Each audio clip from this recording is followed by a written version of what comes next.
성도 여러분, 여러분들도 잘 아시다시피 유럽 교회가 죽었다라는 이야기, 어제 오늘의 이야기가 아니지요.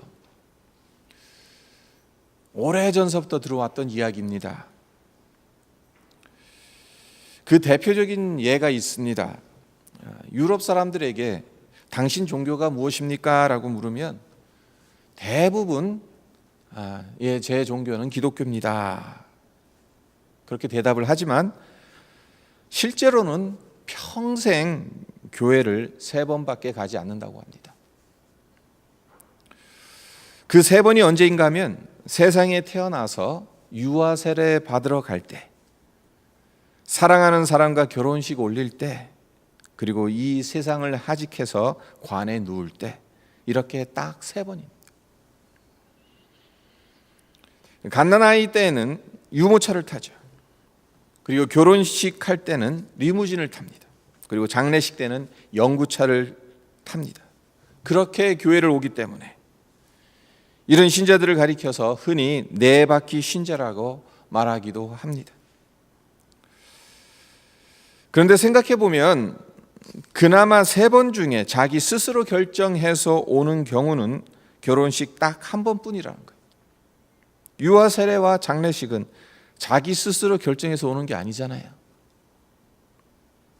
하지만 이것도 요즘에는 거의 지켜지지 않는다고 하는데, 자기 자식을 교회에 데려와서 유아 세례를 받게 하지도 않고 결혼도 번거로운 예식과 절차를 권하는 성당이나 교회가 아니라 시빅 센터 같은 데 가서 자기 원하는 대로 하고 말기 때문에 아직 뚜렷한 대안이 없는 장례식 때나 겨우 교회를 찾는다고 합니다. 결국 살아생전엔 교회 문턱을 넘어가 본 적이 없는 것이 유럽 교인들의 현 주소인 셈입니다. 이런 유럽인들과 비교하면 일주일에 최소한 1번은 정기적으로 교회에 나와서 예배드리는 우리는 정말 양호한 거죠. 미국은 어떻습니까? 아직 유럽 교회만큼은 아니지만 미국 역시 점점 유럽의 전철을 밟아가는 것 같습니다. 미국이라는 나라가 어떻게 세워진 나라입니까? 청교도 신앙을 바탕으로 세워진 나라이지 않습니까? 미국을 건국한 지도자들이 어떤 말까지 했냐 하면요, 미국식 민주주의가 실효를 거두려면 반드시 기독교 신앙이 있어야 한다라고까지 말을 했습니다. 국가의 이념이 기독교 가치 체계의 근거에서 세워졌습니다. 너무나도 당연한 거죠. 이런 이유로 1950년대까지만 해도 미국의 공립학교에서 교장 선생님이 교내 방송을 통해 기도문을 읽어야 하루를 시작할 수 있었습니다. 그제서야 수업을 시작할 수 있었습니다. 그만큼 이때까지만 해도 미국 사회의 전반적인 도덕적 규범이 기독교적 가치관을 충실히 반영하고 있었던 겁니다. 하지만 지금은 어떻습니까? 공립학교 내에서 기도하게 되는 것 금지되었습니다. 종교에 관한 선전도 하면 안 됩니다.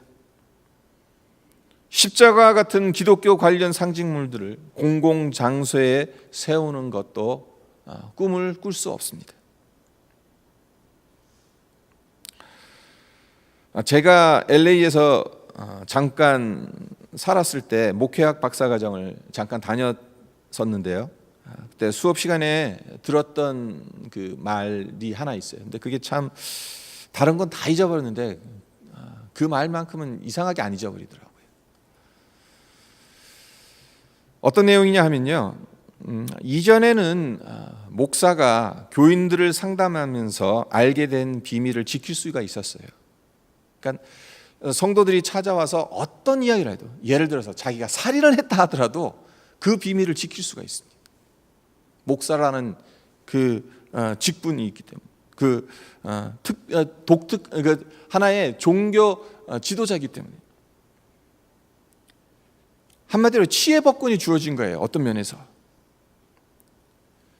목사에게도 로이얼 컨피덴셜리티와 같은 권한이 주어졌던 겁니다. 하지만 이제는 어린이 학대나 가정 범죄와 관련된 신앙 상담을 받았다면 비밀에 붙여서는 안 돼요. 무조건 정부에 신고를 해야 합니다. 그렇게 하지 않으면 법을 어기게 되는 것이고 법적 제재를 받게 됩니다.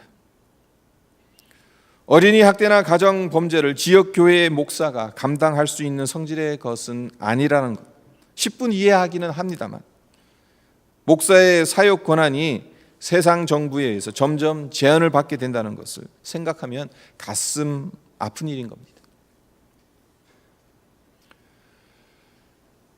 결국 교회라는 이 울타리가 세상 속에서도 점점 좁아지고 있다는 거예요. 하지만 이보다 더 심각한 문제는 정말로 신앙생활하는 교인의 수가 빠른 속도로 줄어들어가고 있다는 거죠. 미국에서조차. 점점 유럽의 교회를 닮아가고 있다는 것이 문제입니다. 그렇다면 한국 상황은 어떻습니까? 학자들의 공통적인 견해가 있습니다. 개신교의 성장은 1990년대에 꼭지점을 찍고 그 이후로는 계속 하강세를 면치 못하고 있다는 겁니다. 무엇보다 초대교회적인 영성이 점점 사라져가고 그 자리를 물질 만능주의에 물든 세속적 영성으로 채워지고 있다는 것, 이것이 한국 교회의 심각한 문제라는 것입니다. 교회는 세상과 구별된 거룩한 신앙 공동체여야 하는데 그렇지를 못하고 세속적인 종교 이익 단체 모습들을 너무나도 많이 보여주고 있다는 겁니다.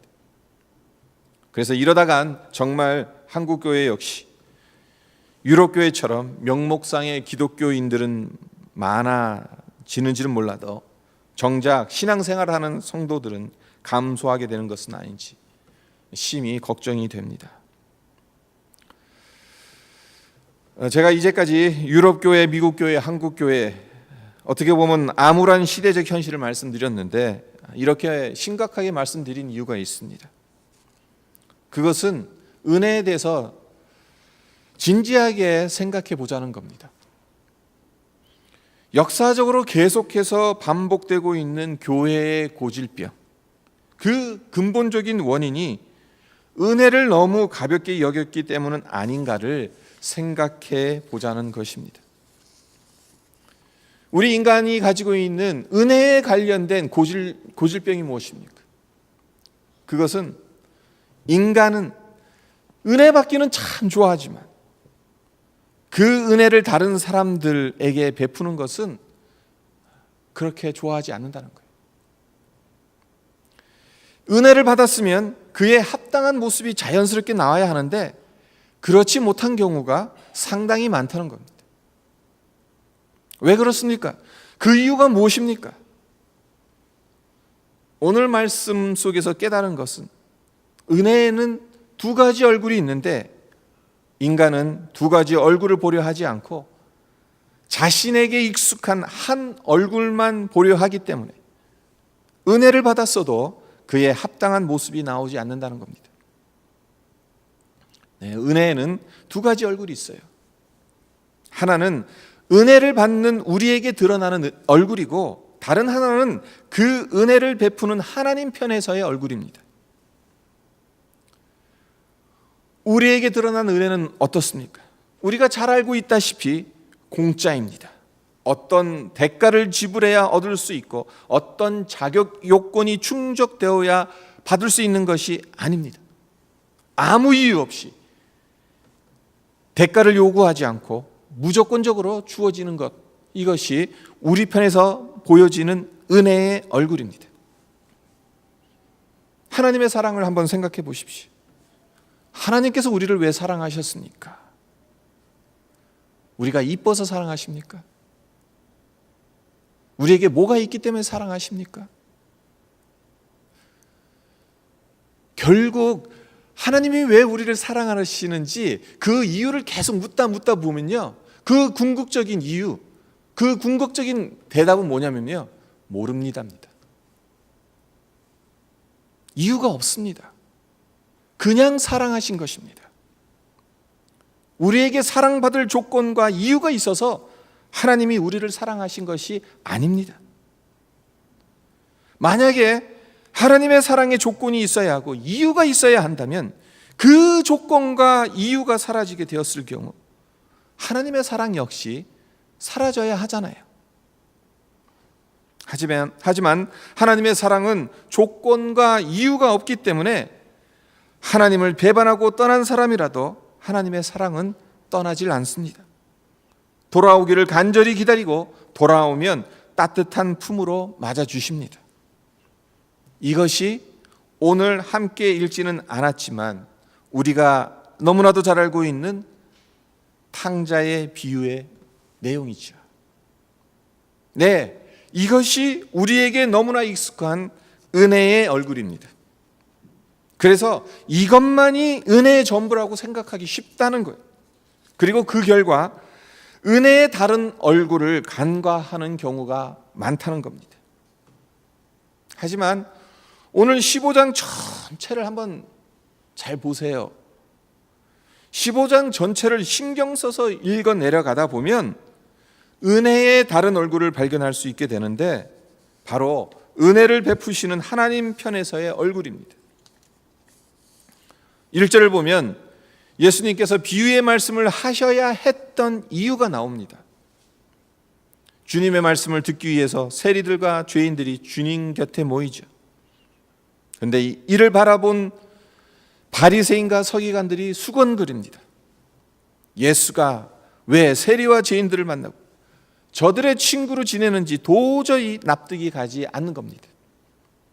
예수가 진정 메시아라면 로마의 압제에서 이스라엘 백성들을 구원해낼 실제적인 행동을 보여줘도 모자를 판에 고작 한다는 것이 한가하게 세리와 죄인들과 웃고 떠들며 먹고 마시고 있으니, 속된 표현으로 하자면 한량짓을 하고 있으니 한심한 생각이 드는 겁니다.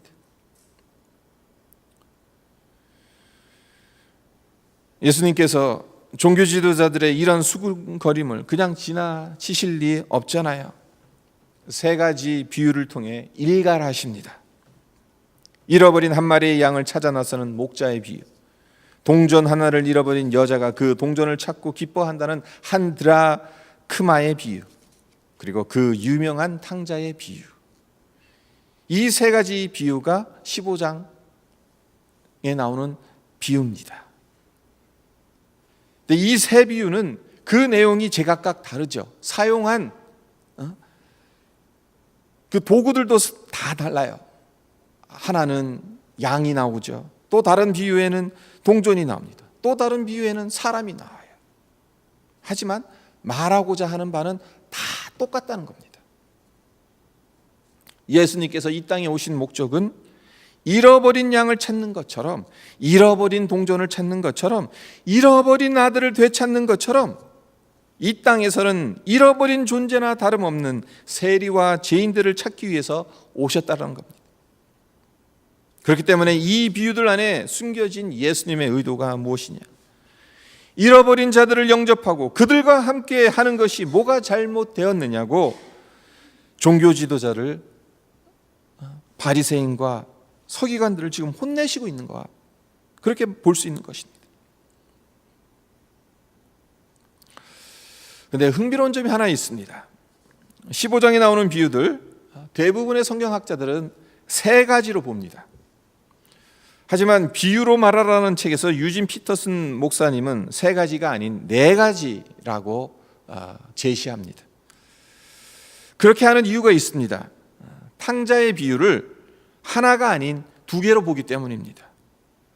아버지 유산 먼저 챙겨서 먼 나라로 갔다가 그 돈 모두 탕진하고 쥐염 열매나 먹으며 살았던 둘째 아들이 다시 아버지께로 돌아온다는 탕자 이야기, 그리고 아버지 집에서 아버지 일을 도우며 살았던 첫째 아들의 이야기, 이렇게 두 가지 이야기로 보는 겁니다. 사실 이렇게 나누든 저렇게 나누든 무슨 큰 차이가 있겠습니까마는 이 방식대로 나누게 되면 중요한 점을 발견할 수 있습니다. 그것이 무엇인가 하면요, 바로 숫자의 변화를 우리가 볼 수 있어요. 보세요. 잃어버린 양의 비유는 100마리 중 한 마리를 찾은 것입니다. 100의 하나입니다. 그리고 한 드라마크의 비유는 10드라크마 중 한 드라크마를 찾았어요. 10 중에 하나예요. 탕자의 비유는 어떻습니까? 두 아들 중 하나를 찾은 거예요. 그리고 집안에 있는 첫째 아들의 비유는 뭡니까?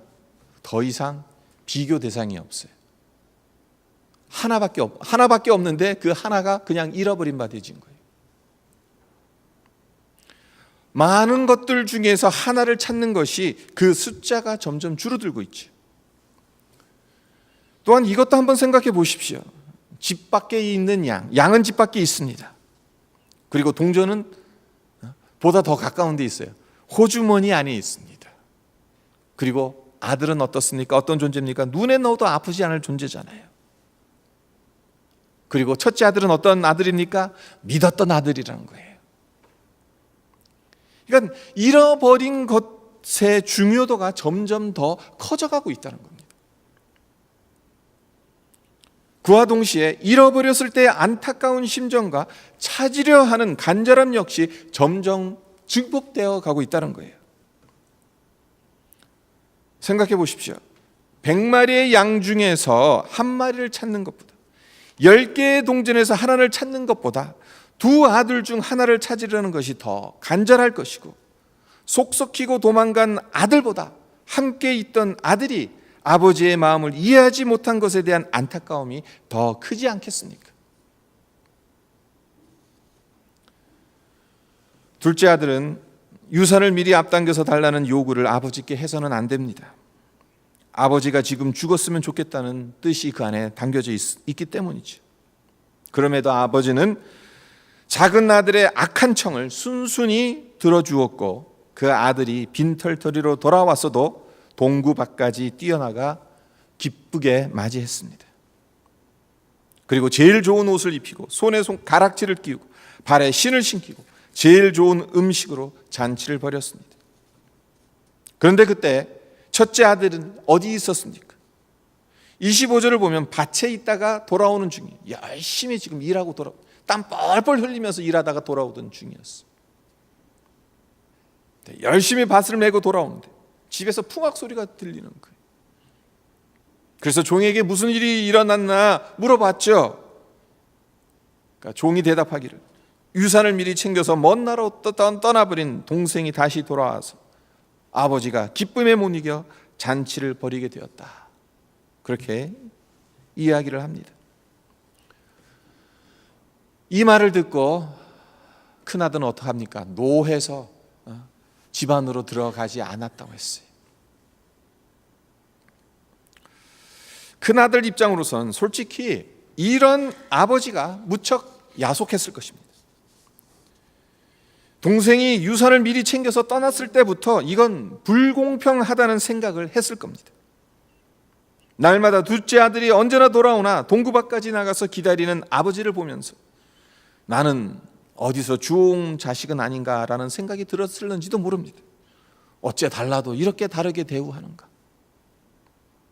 자기는 날마다 밭에 나가 열심히 일하며 아버지를 도왔는데도 언제 한번 친구들을 초대해서 염소 새끼 한 마리 잡을 만큼 조촐한 잔치를 베풀어 준 적이 없습니다. 그와 반면 동생은 페루나예요. 뭐라고 했어요? 어느 정도로 지금 이야기를 합니까? 동생에 대해서 30절을 보면 아버지의 살림을 창녀들과 함께 삼켜버린 아들이라고 했어요. 아주 그냥 학을 떼는 거예요. 동생 없는 셈 치는 겁니다. 동생도 아니라고 생각을 하는 거예요. 근데 그런 페루나 동생이 돌아온 것이 뭐가 그리 좋은지 아버지는 동네가 떠나가라 큰 잔치를 벌이고 있는 거예요. 그러니 부하가 치밀어 오르죠. 그동안 쌓이고 쌓였던 불만과 원망이 터져 나오는 겁니다.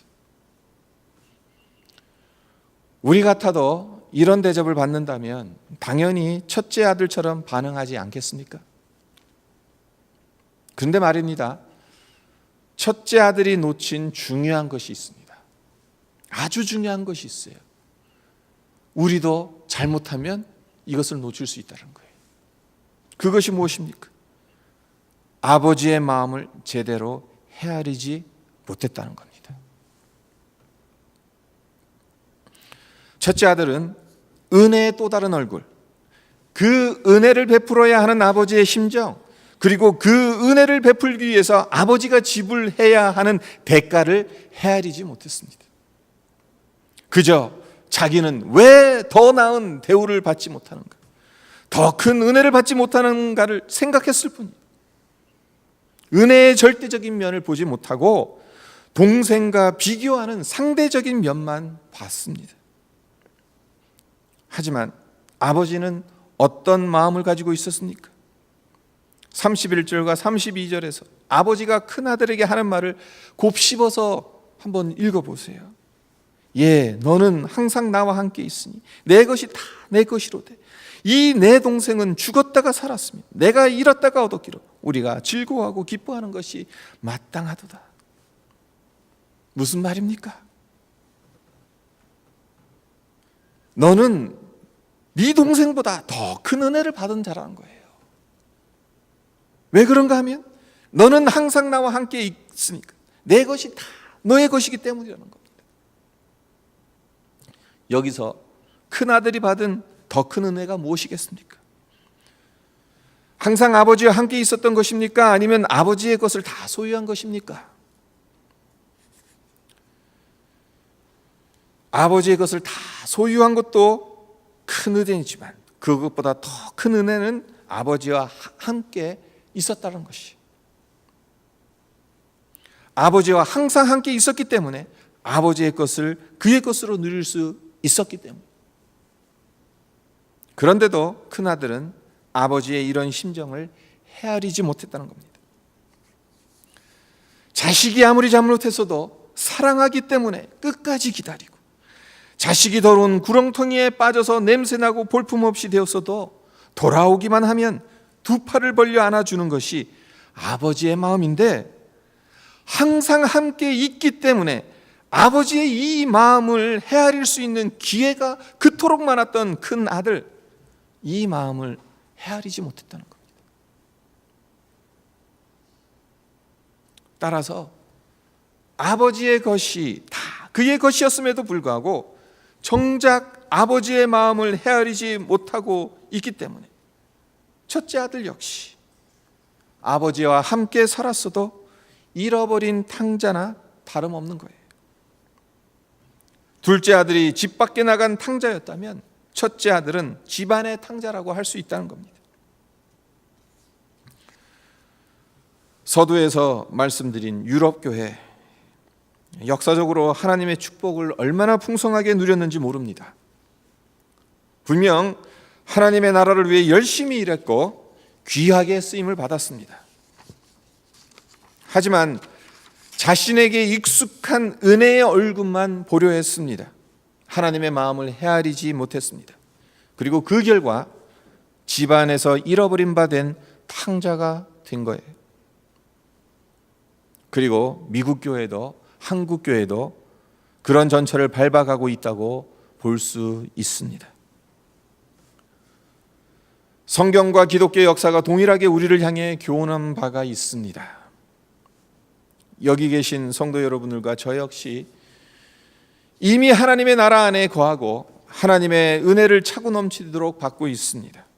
하나님의 나라를 위해서 일하고 있고 쓰임을 받고 있습니다. 하지만 그것이 전부가 아니라는 것을 우리는 알아야 합니다. 은혜를 받고 하나님 나라를 위해 열심히 일하는 것만큼, 아니 어쩌면 그보다 더 중요한 것은 하나님 아버지의 마음을 헤아려야 한다는 것입니다.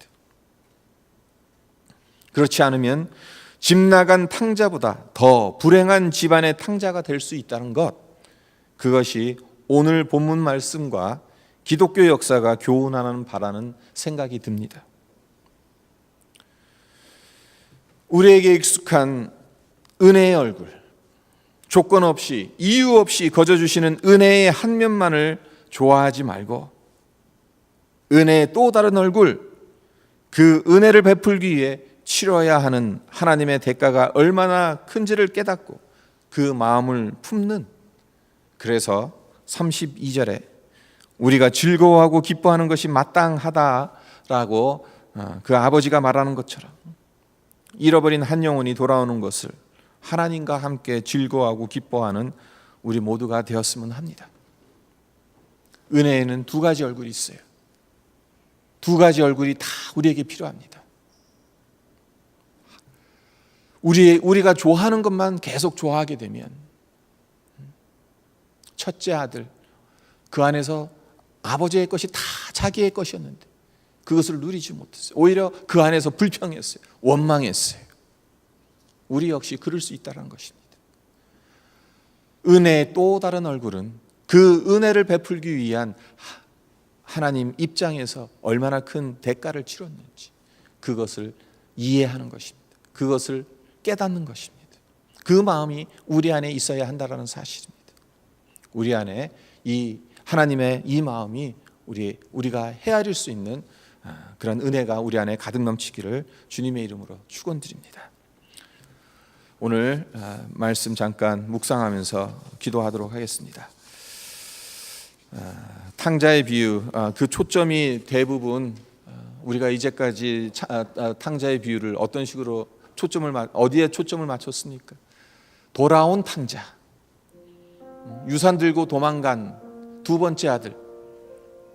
근데 그에 못지않게 집안에 있었던 또 다른 탕자가 있었다라는 거. 그러니까 두 번째 집 밖에 도망갔다 돌아온 두 번째 아들. 이 탕자는 은혜의 한쪽 면, 거저 없이 공짜로 아무런 자격 없는데 아무 조건 없이 베풀어 주시는 그 은혜의 한 얼굴을 보여주는 거죠. 그와 반면에 첫 번째 아들, 집에 남아 있었던 또 다른 탕자, 그 이야기는 은혜의 또 다른 얼굴. 은혜에는 희생이 따른다. 은혜에는 대가가 따른다라. 네, 이 아들이 그것을 알지 못했다라. 우리에게 주는 분명한 교훈이 있을 줄 믿습니다. 하나님, 이 두 가지 얼굴을 우리가 모두 볼 수 있게 해주십시오. 우리가 은혜를 받았을 때 그 은혜 안에 담겨진 하나님의 희생, 그 대가가 무엇인지 우리가 깨달을 수 있게 해주십시오. 우리 함께 기도하는 시간이 되었으면 합니다. 기도드리겠습니다. 아버지 감사합니다. 주님, 우리가